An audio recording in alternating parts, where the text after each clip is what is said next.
Hello everyone. UPSI के इस syllabus को कंप्लीट करने के लिए आप जुड़ सकते हैं हमारी वेबसाइट www.ncrtjunction.com। और यदि आप जुड़ना चाहते हैं हमारे social networking sites YouTube, Facebook और इंस्टा से, तो आप हमें सर्च कर सकते हैं एनसीईआरटी जंक्शन के नाम से। और आप दोस्तों, लास्ट क्लास में हमने पढ़ा था कि राइट्स या अधिकार क्या होते हैं और ये अधिकार कितने प्रकार के होते हैं। उसी के अंदर हमने पढ़ा था कि जो फंडामेंटल राइट है वो क्या है और ये कितने प्रकार के फंडामेंटल राइट्स हमारे कॉन्स्टिट्यूशन में लिखे गए हैं। ये फंडामेंटल राइट्स कहाँ से डराइव किए गए हैं हमारे कॉन्स्टिट्यूशन में, और इनके बारे में हमने बहुत सारी संबंधित जो बेसिक बातें हैं वो इससे जुड़ी हुई वो हमने खत्म की थी। अब हम इस क्लास में पढ़ने वाले हैं आर्टिकल्स को 12, 13, 14 इस टाइप से आर्टिकल्स को फिनिश करने वाले हैं। तो हम बात करते हैं कि आर्टिकल 12 क्या है। आर्टिकल 12 हमें डेफिनेशन देता है स्टेट की, मतलब राज्य क्या है। ये राज्य के बारे में डिफाइन किया गया है हमारे आर्टिकल 12 में। राज्य के बारे में आर्टिकल 12 कहता है कि राज्य से मतलब है कि केंद्र सरकार के जितने भी प्रशासनिक कर्मचारी हैं, चाहे वो छोटे स्तर के हों चाहे बड़े स्तर के हों, प्लस केंद्र सरकार में जो सांसद है, पार्लियामेंट है, उसके भी कर्मचारी, ये भी स्टेट की डेफिनेशन में आते हैं। इसके अलावा राज्य की डेफिनेशन में राज्य सरकार, यूपी एमपी, राज्य सरकार की जो लेजिस्लेटिव है, डिफरेंट लेजिस्लेटिव्स हैं, उनके वर्कर्स, उनके कर्मचारी भी राज्य की डेफिनेशन में काउंट किए जाते हैं। इसके अलावा राज्य के जो विधानमंडल है, उसके जो वर्कर्स हैं, उसके जो कर्मचारी हैं, वो भी राज्य की डेफिनेशन में आते हैं। इसके अलावा तीसरी बात राज्य की डेफिनेशन में कही गई है, जो लोकल गवर्नमेंट दो होती हैं। एक होती है विलेज लेवल पे और दूसरी होती है आपके शहर या अर्बन सिटी लेवल की। तो विलेज लेवल की जो लोकल गवर्नमेंट होती है उसी को हम बोलते हैं पंचायत। सिटी लेवल की जो लोकल गवर्नमेंट होती है उसको कहा जाता है नगर पालिका। इनके बारे में भी प्रोविजन हम बाद में पढ़ेंगे। अभी हमने डेफिनेशन राज्य के बारे में बात की। राज्य से मतलब होता है सेंट्रल गवर्नमेंट, स्टेट गवर्नमेंट और लोकल गवर्नमेंट से जुड़े हुए जितने भी कर्मचारी हैं वो सब राज्य की डेफिनेशन में डिफाइन किए गए हैं आर्टिकल 12 में। तो अब हम आगे बढ़ते हैं, आर्टिकल 13 को समझते हैं। आर्टिकल 13 कहता है, एक्चुअली आर्टिकल 13 पावर देता है हमारी जुडिशियल सिस्टम को या कोर्ट्स को, सुप्रीम कोर्ट, हाई कोर्ट्स को जुडिशियल रिव्यू करने की। मतलब कि आर्टिकल 13 फंडामेंटल राइट का वायलेशन अगर कोई लेजिस्लेचर के द्वारा किया जाता है, संसद या विधानमंडल के द्वारा किया जाता है, तो आर्टिकल 13 जुडिशरी को ये पावर देती है कि वो उसको खत्म कर दे, उसको लागू ना होने दे, उसको रोक सकती है। तो आर्टिकल 13 में इस टाइप की पावर दी गई है। अब इसमें दो वर्ड हम समझने की कोशिश करते हैं। सेवरेबिलिटी का मतलब होता है पृथक्करणीयता या पृथक्करण, और डॉक्ट्रिन ऑफ एक्लिप्स का मतलब आच्छादन। ये दो वर्ड भी यूज किए गए इस आर्टिकल 13 में। इनका मतलब थोड़ा समझ लेते हैं।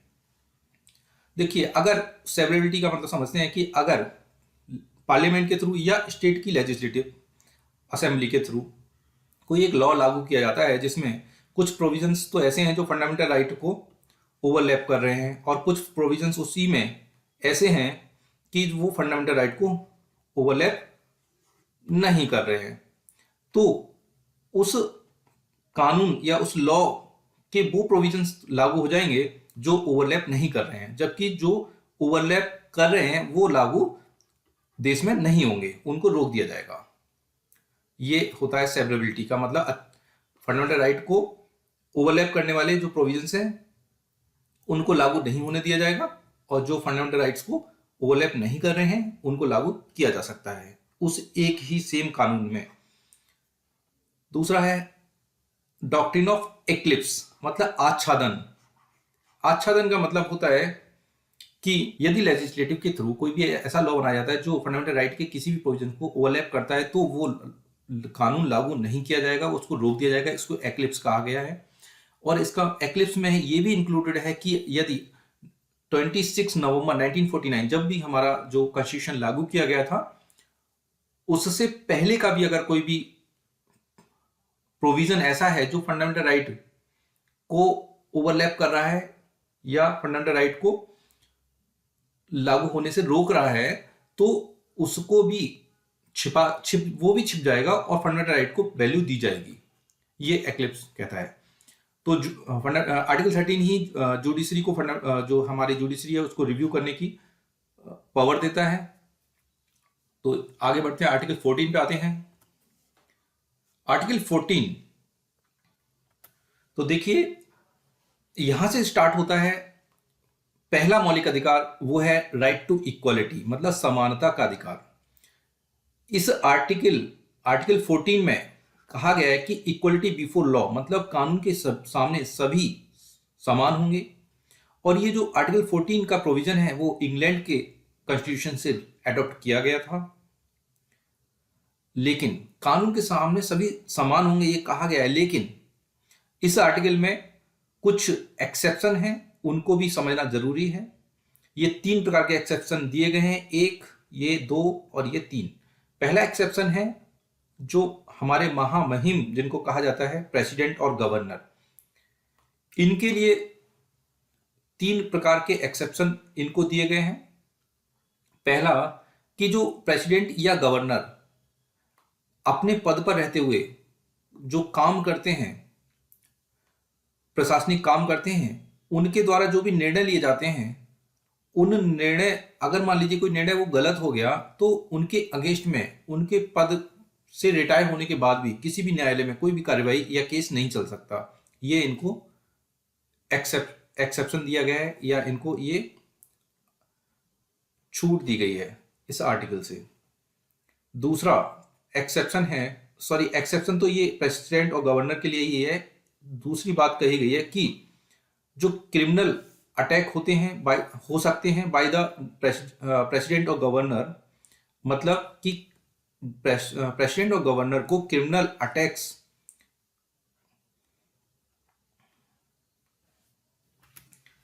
तो यहां से हमारे शुरू होते हैं फंडामेंटल राइट। पहला फंडामेंटल राइट कहता है राइट टू इक्वालिटी, मतलब कानून के सामने सभी समान होंगे। तो यहां से स्टार्ट होते हैं हमारे फंडामेंटल राइट्स। पहला फंडामेंटल राइट है कि राइट टू इक्वालिटी, और जो पहला फंडामेंटल राइट है इसमें 5 राइट्स की बात की गई है जो आर्टिकल 14, 15, 16, 17 और 18 में लिखी गई है। तो पहले फंडामेंटल राइट का पहला जो राइट है वो है आर्टिकल 14, और इसमें कहा गया इक्वलिटी बिफोर लॉ, मतलब कि कानून के सामने सभी समान होंगे। ये जो आर्टिकल 14 है इक्वलिटी बिफोर लॉ, ये इंग्लैंड से डेराइव किया गया है हमारे कॉन्स्टिट्यूशन में। इस आर्टिकल में 3 प्रकार के एक्सेप्शन दिए गए हैं। जो पहला एक्सेप्शन है वो प्रेसिडेंट और गवर्नर जिनको महामहिम कहा जाता है उनके लिए है। इसमें कहा गया है आर्टिकल 14 के एक्सेप्शन में कि जो ये महामहिम होते हैं प्रेसिडेंट या गवर्नर सर, इनके अगेंस्ट में किसी भी न्यायालय में केस नहीं चलेगा यदि इन्होंने पद पर रहते हुए जो काम किए हैं उनके बारे में जो डिसीजन लिए हैं उनके अगेंस्ट में। इसका मतलब यह है कि अगर ये प्रेसिडेंट और गवर्नर अपने पोस्ट पर रहते हुए कोई भी जो निर्णय लेते हैं वो सही या गलत, मान लीजिए निर्णय हो भी गया, तब भी इनके अगेंस्ट में कभी भी न्यायालय में कोई भी कार्रवाई नहीं की जा सकती। दूसरा एक्सेप्शन इन महामहिम के लिए कहा गया है कि no proceeding in court against criminal attack while he और सी इज एट पोस्ट, मतलब जब ये पोस्ट पर होते हैं, मतलब कि जब पद पर हैं, तो उस समय अगर गलती से भी इनसे कोई क्रिमिनल अटैक हो जाता है, 2 टाइप के केसेस होते हैं, क्रिमिनल और सिविल। तो क्रिमिनल केसेस में इनको ये छूट दी गई है कि गलती से भी अगर कोई क्रिमिनल अटैक इनके द्वारा हो जाता है तब इनके अगेंस्ट में किसी भी कोर्ट में केस नहीं किया जा सकता।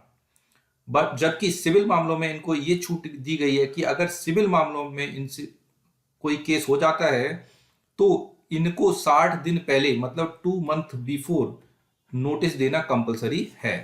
आगे बढ़ते हैं। सेकंड जो एक्सेप्शन दिया गया है आर्टिकल 14 में, वो कहा गया है कि privileges for MP and MLA, जो एमपी मेंबर ऑफ पार्लियामेंट और मेंबर ऑफ लेजिस्लेटिव असेंबली के जो मेंबर होते हैं, इनको छूट दी गई है आर्टिकल 14 के द्वारा। तीसरा जो एक्सेप्शन आर्टिकल 14 में लिखा गया है वो है प्रिविलेजेस फॉर द डिप्लोमेट्स। जो डिप्लोमेट होते हैं, मतलब कि ये दूसरे देश के पर्सन होते हैं, नागरिक होते हैं जो किसी दूसरे देश में जाकर अपने देश को रिप्रेजेंट करते हैं। ये इन डिप्लोमेट्स को जो एक्सेप्शन में इंक्लूड किया गया है। ये हमारे कॉन्स्टिट्यूशन में जो 1949 में लागू हुआ फर्स्ट टाइम, उसमें ये इनको छूट नहीं दी गई थी, लेकिन बाद में टीटी के थ्रू, यूएनओ की टीटी के थ्रू इनको छूट दी गई है, या एक्सेप्शन में इंक्लूड किया गया। तो ये 3 हमने एक्सेप्शन पढ़े आर्टिकल 14 के थ्रू। महामहिम मतलब गवर्नर और प्रेसिडेंट्स के लिए, ये माननीय मतलब एमपी और एमएलएस के लिए, और तीसरा डिप्लोमेट्स के लिए। आगे बढ़ते हैं आर्टिकल 14। आर्टिकल 40 के बाद 15 में प्रोहिबिशन ऑफ डिस्क्रिमिनेशन, मतलब भेदभाव नहीं किया जाएगा एट पब्लिक प्लेसेस। जो पब्लिक प्लेसेस हैं जैसे बस स्टॉप, रेलवे प्लेटफॉर्म, या जो भी पब्लिक प्लेसेस हैं जो गवर्नमेंट की प्रॉपर्टी है उस एरिया में, या गवर्नमेंट इंस्टीट्यूशन, गवर्नमेंट स्कूल हो सकते हैं, ये लाइक दैट। तो यहाँ पे डिस्क्रिमिनेशन के लिए प्रोहिबिट किया गया है किसके बेस पर? रिलीजन, धर्म के आधार पर भेदभाव नहीं किया जाएगा। रेस के आधार पर भेदभाव नहीं किया जाएगा, रेस का मतलब नस्ल। तीसरा कास्ट, जाति के आधार पर, जेंडर, लिंग के आधार पर, और प्लेस ऑफ बर्थ। ये 5 आधार पर जो पब्लिक प्लेस है वहां पर भेदभाव नहीं किया जाएगा। किसके द्वारा? राज्य के द्वारा। और राज्य की डेफिनेशन हमने आर्टिकल 14 में पढ़ी थी, सॉरी 12 में, आर्टिकल 12 में हमने डेफिनेशन ऑफ स्टेट पढ़ी थी कि राज्य क्या है। लेकिन इस आर्टिकल 15 में भी 6 एक्सेप्शन को इंक्लूड किया गया है, मतलब भेदभाव राज्य कर सकता है। किन किन के लिए? फीमेल के आधार पर। तो यहाँ पे देखो भेदभाव हो गया ना on the behalf of gender. तो ये देखिए, ये एक्सेप्शन में है। फीमेल के लिए स्पेशल प्रोविजन कर सकता है स्टेट, चिल्ड्रंस के लिए भी कर सकता है, और एससी अनुसूचित जाति के लोगों के लिए भी कर सकता है, अनुसूचित जनजाति के भाई लोगों के लिए भी कर सकता है, ओबीसी अदर बैकवर्ड क्लासेस के लिए भी स्पेशल प्रोविजन किए जा सकते हैं थ्रू द स्टेट। और देखिए 2019 में ईडब्ल्यूएस के लिए भी स्पेशल प्रोविजन की बात कर दी गई है। मतलब जो इकोनॉमिक वीकर सेक्शन है, मतलब जनरल कैंडिडेट्स के थ्रू के पर्सन भी हो सकते हैं ये, जो कि आर्थिक रूप से कमजोर हैं, उनके लिए आर्टिकल 15 में एक नया क्लॉज, इसको क्लॉज कहा जाता है या हिंदी में परंतुक कहा जाता है, जब ब्रैकेट में कोई नंबर लिखा हो, ये अल्फाबेट भी हो सकता है वैसे, तो जब कोई नंबर लिखा हो तो उसको परंतुक हिंदी में बोलते हैं, और इंग्लिश में इसे क्लॉज कहा जाता है, क्लॉज। तो ये याद रखना, ये क्वेश्चन भी अभी आजकल आ रहे हैं, क्योंकि 19 में ही ये प्रोविजन ऐड ऑन किया गया है हमारे कॉन्स्टिट्यूशन में। तो ईडब्ल्यूएस सेक्शन के लिए एक नया प्रोविजन 15(6) में किया गया। ये अमेंडमेंट किया गया था 103वां संशोधन, संविधान संशोधन 103 था। तो इन 6 कम्युनिटी के लोगों के लिए स्पेशल प्रोविजन किया जा सकता है, 3 आधारों पर दिया जाता है। पहला है पॉलिटिकल इंस्टीट्यूशंस में, जो राजनीतिक इंस्टीट्यूशंस होते हैं जैसे पार्लियामेंट लाइक, तो वहाँ, या फिर आप कह सकते हैं जो लोकल गवर्नमेंट में देखते हैं आप, रिजर्वेशन आपको दिखता है कि ये सीट ओबीसी की है, ये जनरल की सीट है, ये एससी की सीट है, एसटी की सीट है, तो ये स्पेशल प्रोविजंस किए जा सकते हैं। तो रिजर्वेशन की बात कर रहे थे हम। रिजर्वेशन हमारे यहाँ 3 आधार पर दिया जाता है, पॉलिटिकल इंस्टीट्यूशन में दिया जाता है, एजुकेशन इंस्टीट्यूशन में दिया जाता है, और सर्विस या जॉब्स में भी हमारे यहाँ पर रिजर्वेशन का प्रावधान किया गया है हमारे संविधान में। देखिए एजुकेशनल इंस्टीट्यूशंस के लिए जो प्रोविजन किया गया था वो आर्टिकल 15 के क्लॉज 5 में किया गया था, और ये 2006 में 93 अमेंडमेंट संविधान संशोधन 93 में था, जिसमें 2006 में अनुच्छेद 15 में एक नया क्लॉज जोड़ के 5वां क्लॉज जोड़कर एजुकेशनल इंस्टीट्यूशंस में रिजर्वेशन का सिस्टम किया गया था। बात करते हैं आगे अनुच्छेद 16 की। आर्टिकल 16 है वो कहता है कि जो नौकरियां हैं या पब्लिक एम्प्लॉयमेंट है, सरकार के थ्रू जो जॉब्स निकाली जाती हैं, उनमें सरकार या राज्य डिस्क्रिमिनेशन नहीं कर सकता। किस बेस पर? ये 5 आधार, धर्म के आधार पर, नस्ल के आधार पर, कास्ट के आधार पर, लिंग के आधार पर, और बर्थ प्लेस के आधार पर भेदभाव नहीं कर सकता।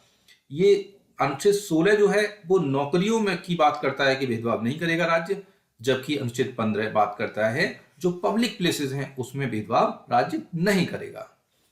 अनुच्छेद 16 में आगे बढ़ते हैं कि इस अनुच्छेद में भी कुछ एक्सेप्शंस की बात की गई है। पहला एक्सेप्शन है कि parliament can prescribe residence as a condition for certain employment.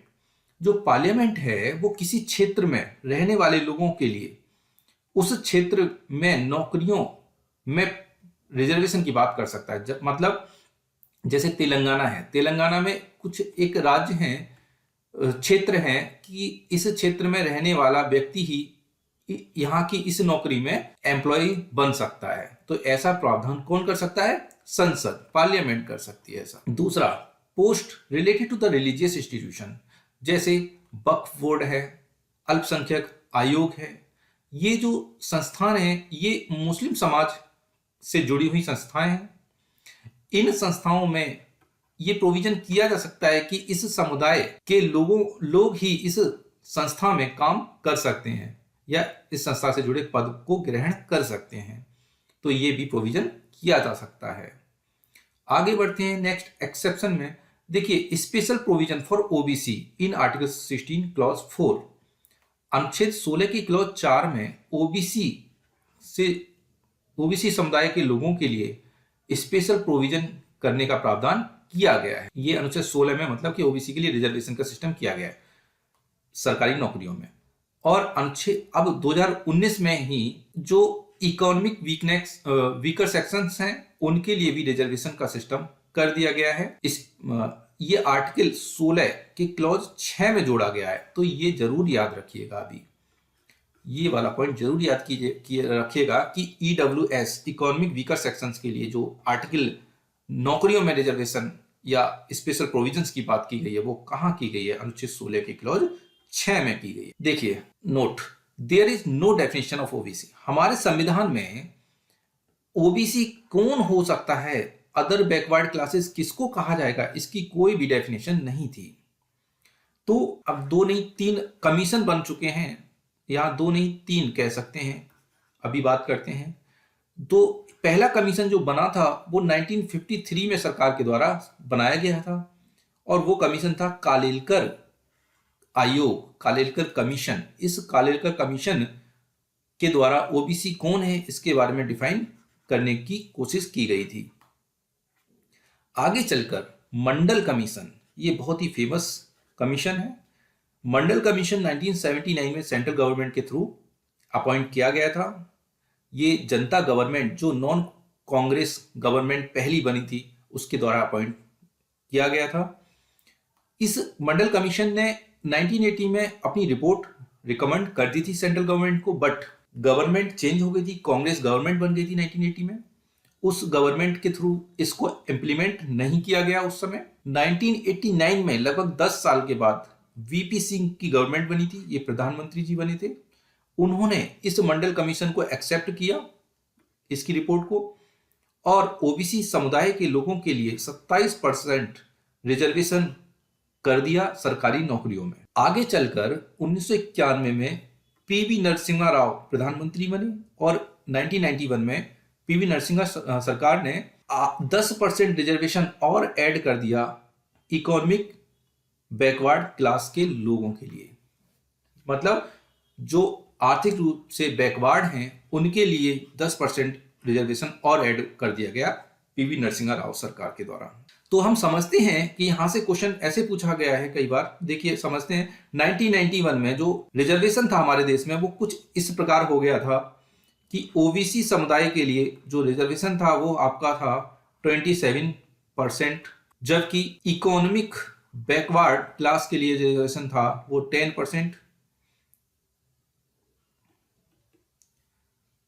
SC community के लोगों के लिए रिजर्वेशन जो था वो था 15% और ST community, scheduled tribe community के लिए 7.5। तो टोटल रिजर्वेशन हो गया था 59.5%। मतलब 1991 में हमारे देश में जो रिजर्वेशन सिस्टम था वो 59.5%, लगभग 60% कह सकते हैं, इतना रिजर्वेशन सिस्टम हमारे देश में हो गया था। तो इस मामले को लेकर एक इंदिरा जी इंदिरा साहनी पूरा नाम था। इंदिरा साहनी जी 1992 में सुप्रीम कोर्ट लेके जाती हैं इस मसले को, जिसको मंडल कमीशन के नाम से भी जाना जाता है। तो इस मामले में जो सुप्रीम कोर्ट ने डिसीजन दिया था, उस डिसीजन में सुप्रीम कोर्ट ने जो डिसीजन दिया उसके बारे में समझते हैं कि ये पॉइंट्स के बारे में। पहला सुप्रीम कोर्ट ने कहा कि रिजर्वेशन इक्वलिटी के अगेंस्ट में नहीं है, मतलब सुप्रीम कोर्ट ने ये जो रिजर्वेशन दिया गया है उस रिजर्वेशन को सही मान लिया था। दूसरा निर्णय दिया सुप्रीम कोर्ट ने, कास्ट को रिजर्वेशन का आधार बनाया जा सकता है, मतलब कास्ट के बेस पर रिजर्वेशन देना सही है। तीसरा सुप्रीम कोर्ट ने कहा कि क्रीमी लेयर, ये क्रीमी लेयर सरकार के द्वारा पार्लियामेंट के थ्रू डिसाइड किया जाता है कि कौन क्रीमी लेयर में आएगा, कितनी इनकम वाले क्रीमी लेयर के नहीं आएंगे। तो creamy layer will not achieve its profit, मतलब सुप्रीम कोर्ट ने क्रीमी लेयर के लोगों को रिजर्वेशन का लाभ लेने से मना कर दिया था।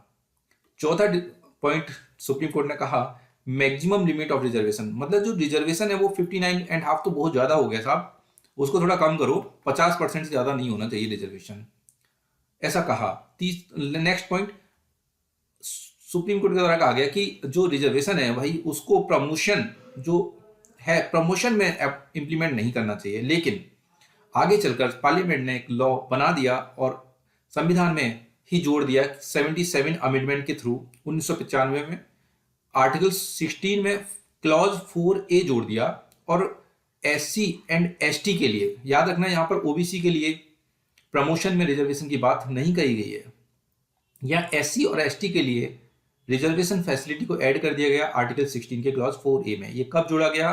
1995 में। कौन सा अमेंडमेंट था? 77 अमेंडमेंट। संशोधन या अमेंडमेंट एक ही बात होती है, और ये संशोधन क्या होता है आगे की क्लासेस में ये पॉइंट्स आते रहेंगे और हम इसको डिस्कस भी करेंगे आगे कि कैसे होता है अमेंडमेंट, कितने प्रकार का अमेंडमेंट होता है, कौन सी मेजोरिटी चाहिए किस अमेंडमेंट के लिए, ये भी आगे सब क्लासेस में होगा। अभी हम फंडामेंटल राइट पढ़ रहे हैं, that's why we have to study only for fundamental right.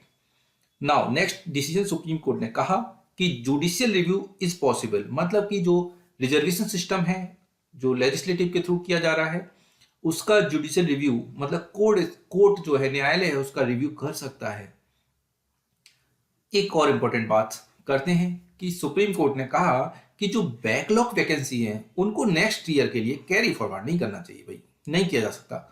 Backlog का मतलब ऐसे समझिए, मान लीजिए 2020 में 2020 में कोई वैकेंसी निकली, 100 वैकेंसी निकली, उसमें से मान लीजिए 20 वैकेंसी ऐसी समुदाय के लिए रिजर्व हैं, और जब वैकेंसी में रिक्रूट हुआ तो 20 में से केवल 10 लोगों को ही रिक्रूट किया गया, 10 सीटें एम्प्टी रह गई, 10 सीटें एम्प्टी रह गई, 10 सीटें खाली रह गई 2020 में, मतलब कि एलिजिबल कैंडिडेट नहीं मिले इस समुदाय के लोगों से। मान लीजिए 2021 में वो वैकेंसी उसी पोस्ट के लिए 2021 में दोबारा से वैकेंसी निकली, और इस बार 15 सीटें रिजर्व है मान लीजिए ऐसी समुदाय के लिए, ऐसी कैंडिडेट्स के लिए।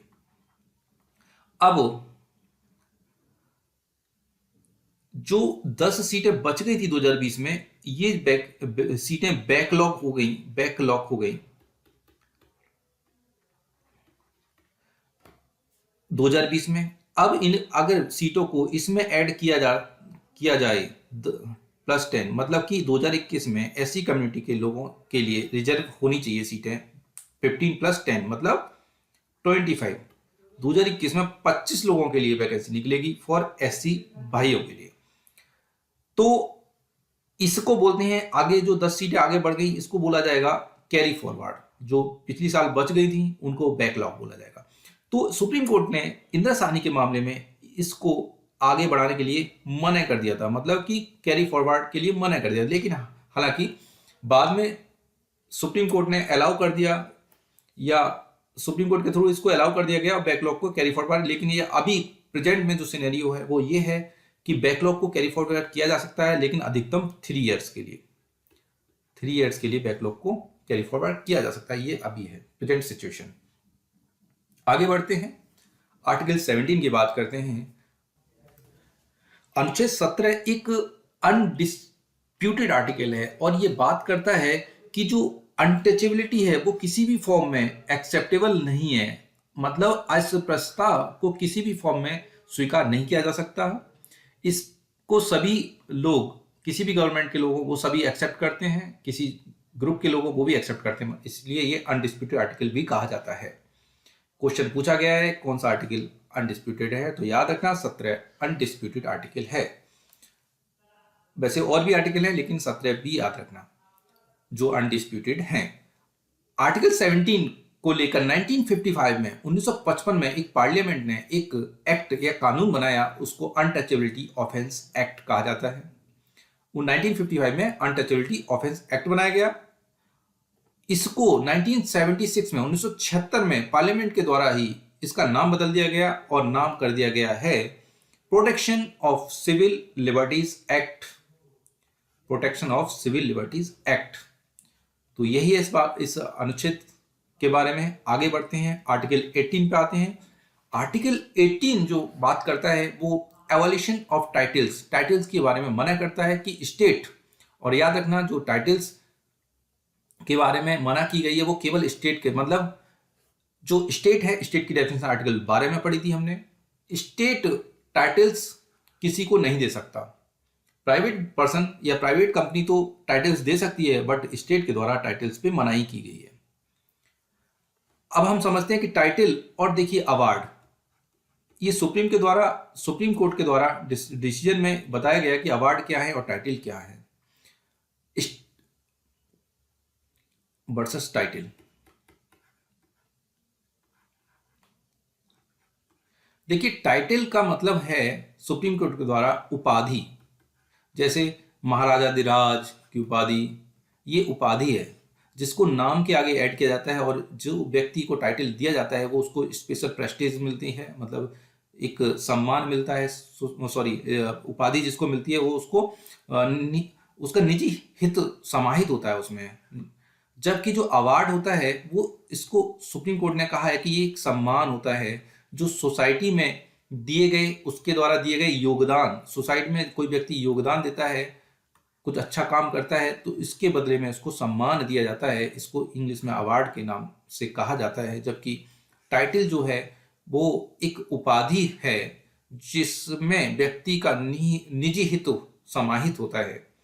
आगे बढ़ते हैं, आर्टिकल 18 टाइटल की मनाही करता है, लेकिन राज्य के द्वारा दो चीजों में टाइटल दिया जा सकता है, एजुकेशनल से संबंधित और मिलिट्री। एजुकेशन से संबंधित जैसे डॉक्टर, ये टाइटल हो गया, इंजीनियर, लॉयर, ये टाइटल दिए जा सकते हैं जो कि क्योंकि ये एजुकेशन से रिलेटेड हैं। जबकि मिलिट्री से संबंधित परमवीर चक्र, महावीर चक्र, शौर्य चक्र, ये जो चक्र हैं ये मिलिट्री से संबंधित हैं, ये भी राज्य के द्वारा दिए जा सकते हैं।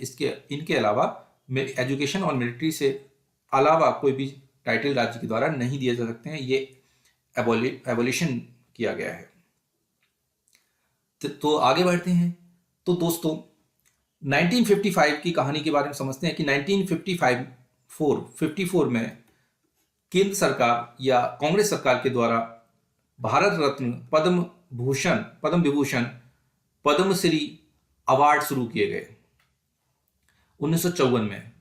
जब ये शुरू किए गए तो इस मामले को लेकर आचार्य कृपलानी जो कि एक फ्रीडम फाइटर भी थे और जो हमारी संविधान को बनाने वाली जो सभा थी, कॉन्स्टिट्यूशनल असेंबली, उसके मेंबर भी थे, इन्होंने इन अवार्ड्स का अपोज किया आर्टिकल 18 को ध्यान में रखते हुए। तो सुप्रीम कोर्ट ने एक डिसीजन दिया और ये कहा कि ये जो पद्म विभूषण, भारत रत्न, ये सभी सम्मान हैं, ना कि टाइटल, मतलब अवार्ड है, टाइटल नहीं है, इसीलिए इनको दिया जा सकता है। और देखिए जो जिन लोगों को ये भारत रत्न मिलता है उनको हमारे देश के प्रेसिडेंट्स में, मतलब सूची में 7A में रखा जाता है, 7A में रखा जाता है। 1977 में जो ये जो अवार्ड है भारत रत्न, पद्म विभूषण, जब पहली नॉन कांग्रेस गवर्नमेंट बनी थी तो उन्होंने 1977 में इन पे रोक लगा दी थी, लेकिन 1980 में जब कांग्रेस सरकार बनी तो इन्होंने इन अवार्ड्स को दोबारा से स्टार्ट कर दिया 1980 में। Thank you very much.